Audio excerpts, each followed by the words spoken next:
U ovom ću videu pokazati zapravo kako je najbolje da završimo sa samom fotografijom što se tiče obrade u Photoshopu. Dakle, nakon što smo obradili fotku i dobili rezultat kakav smo htjeli, jednostavno potrebno je spremiti fotografiju. Odemo na File, Save As ili Save, kako već želite. Završni korak prije spremanja fotografije bi bio da se ona zaoštri. Radi se o tome da prilikom spremanja, dok je mi gledamo na računalu, ona može biti oštra, djeluje super, ali čim je uploadamo na neki servis na internetu, često se dogodi do same kompresije fotografije.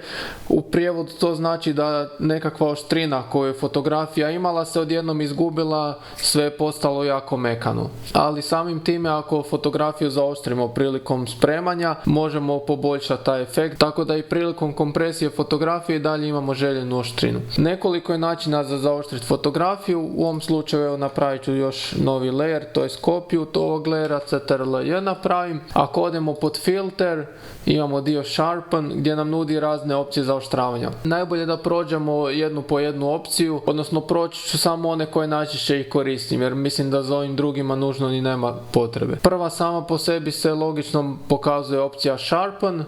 Nakon što nju kliknemo, ono što možete primijetiti ako zoomiramo skroz na fotografiju, zaoštrena je cijela fotografija. Osim što su zaoštrene oči, zaoštrena je koža, ruke, apsolutno svaki dio fotografije.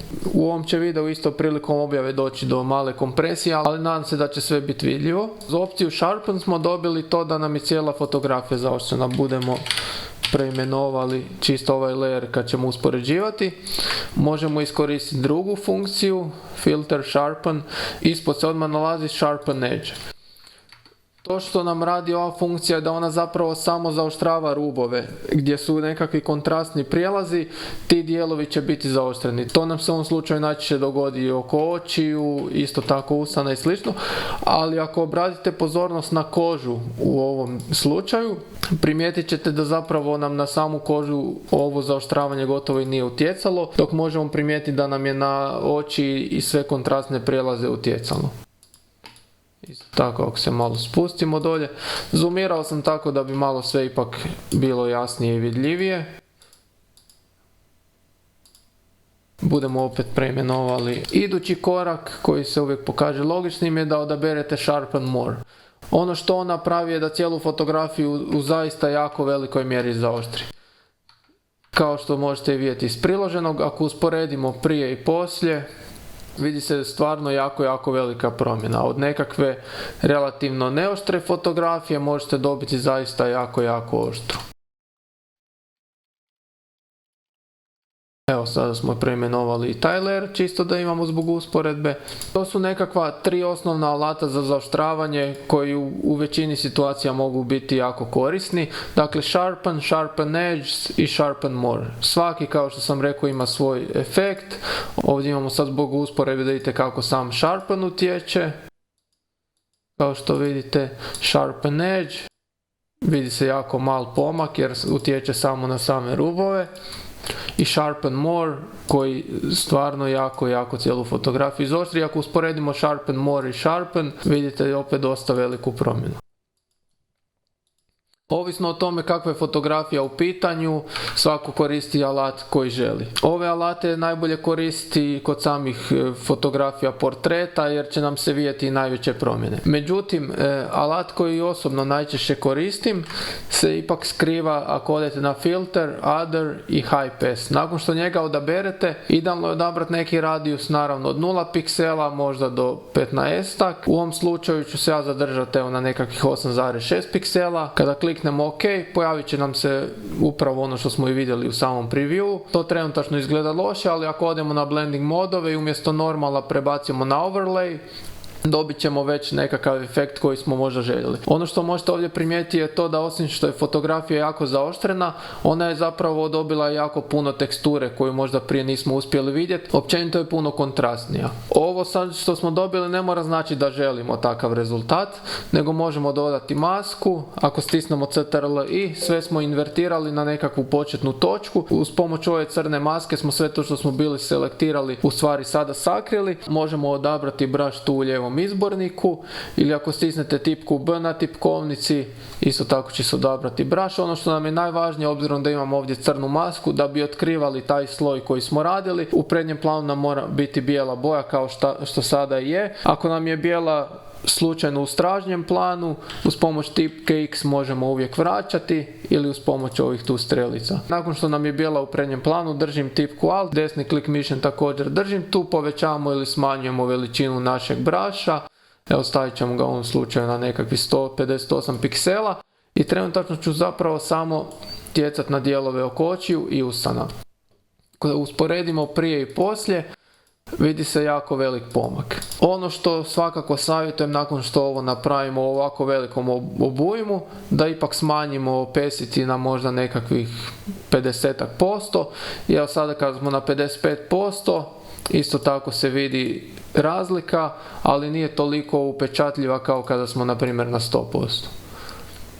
Kažem, sve ovo individualno i ovisi od fotografije do fotografije koju ćete od alata primijeniti. Uvijek možete koristiti maske, ovdje sam koristio maske kod samog high passa, ali naravno na bilo koji od ovih sharpena se isto tako mogu dodati maske, pa maknuti dijelovi oštrine i slično. Osobno smatram da je high pass nekako najsretniji alat za zaoštravanje fotografija i kod većine fotografa koji se ozbiljno bave svojim poslom ćete primijetiti da oni također koriste ovaj alat. To je što se tiče ovoga primjera, pa se možemo samo još prebaciti na nekakvu fotografiju koja nam nije toliko krupna. Fotka je snimljena prije par godina, pa mi je djelovalo dosta zanimljivo da imamo koliko možemo te oštrine opet izvući.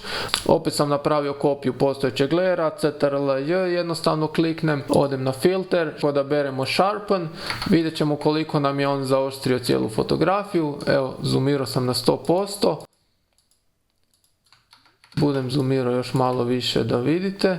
Trenutno smo na 300%, tako da se počinju zapravo veći pikseli pojavljivati, ali u usporedbi prije i poslije se jasno vidi koliko je zaoštreno. Osim što je osoba zaoštrena, zaoštreno nam je i sve drugo, tako možemo primijetiti na ovoj stijeni, moru i svemu ostalom. Opet možemo isprobati naš Sharpen Edge, iskoristili smo Sharpen Edge i njega kada ovdje imamo na 33% vidljivost fotografije, ako kliknemo prije i poslije nećemo stvarno puno toga vidjeti jer su pomaci jako minimalni, ali ako zoomiramo opet ćemo primijetiti na području očiju, usana, kose, ušiju i općenito svih prijelaza koje imamo na fotografiji. Evo, ako i ovdje zoomiramo možda ćemo isto tako uspjeti, vidi se na samom moru malih pomaka. I posljednji alat iz ove palete Sharpena je Sharpen More, kod njega ćemo primijetiti jako veliku promjenu. Automatski nakon što usporedimo ovdje prije i poslije vidi se jako velika promjena i ako zoomiramo opet na 100% na licu osobe se također vidi stvarno ogromna promjena i ako usporedite to sa klasičnim Sharpenom vidite koliko je on bio blaži u ovom slučaju. Problem koji se dogodi kada fotografiju previše zaoštrimo je to što nam se događaju nekakvi neželjeni efekti. Ovdje trenutno na moru možemo vidjeti zapravo samim time što smo mi zaoštrili cijelu ovu fotografiju, počeo se pojavljivati i šum. A to je nekakav efekt koji nužno ne želimo. Tako da uvijek u samoj obradi treba biti umjeren, ne treba pretjerivati. Nekad je dobro nek fotografija prespava noć, dvije. Često situacija se dogodi to da nam nešto na prvu djeluje super, a onda već idući dan vidimo da smo pretjerali. Ovdje bih opet dodao filter other high pass, može biti ista vrijednost, 8,6 piksela kao na prethodnoj fotki, prebacimo blending mode u overlay i ključan korak je da dakle napravimo masku. Ovdje sada možete vidjeti da je cijela fotografija jako oštra, kontrastna, puna samih novih tekstura koje su se zapravo pojavile. Posebno možemo to vidjeti ako usporedimo prije i poslije ili ako usporedimo sa Sharpen More.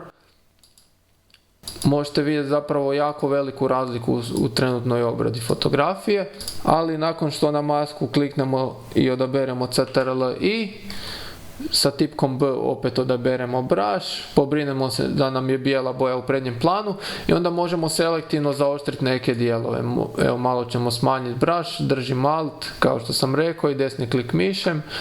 Evo, samo ćemo malo prelaziti preko očiju, odzoomiramo, možemo malo ove stijene desno, more, ove stijene također, možemo malo haljinu zaoštriti. Ovdje ne morate biti nikad 100% precizni, jer i ovako jednako ćemo trenutno opesiti sa 100% smanjiti i evo nam u svega nekoliko koraka rezultat nekakav koji smo dobili sa selektivnim zaoštravanjem, ali osim što smo ovdje zaoštrili fotografiju, dobili smo i taj nekakav punch koji često pomogne samim fotografijama. Možemo još jednom usporediti prije i poslije, i ako opesiti smanjimo na 54%, ako opet usporedimo prije i poslije, to nam može biti nekakav završni rezultat. Samo smo zaoštrili oči, usne, kosu, malo haljine, stijena okolo i slično. To je uvijek sve na vama individualno što ćete zaoštriti, a što nećete, ali ono što je, kao što sam odmah na početku rekao, najvažnije je da na ovaj način osiguramo da prilikom uploada na Facebook, Instagram ili bilo koji drugi kanal smo sigurni da će nam postojeća oštrina koju smo dobili u obradi ipak biti zadržana. Neće 100% biti zadržana, ali u velikoj mjeri hoće. Toliko od mene u ovom kratkom tutorialu, nadam se da vam je bio informativan i da ste nešto uspjeli naučiti. Ako imate bilo kakve ideje da bi htjeli gledati nekakve tutoriale i naučiti nešto novo, samo javite u komentaru, svakako ću vam odgovoriti i potencijalno onda i snimiti taj tutorial. Hvala svima još jednom. Bog!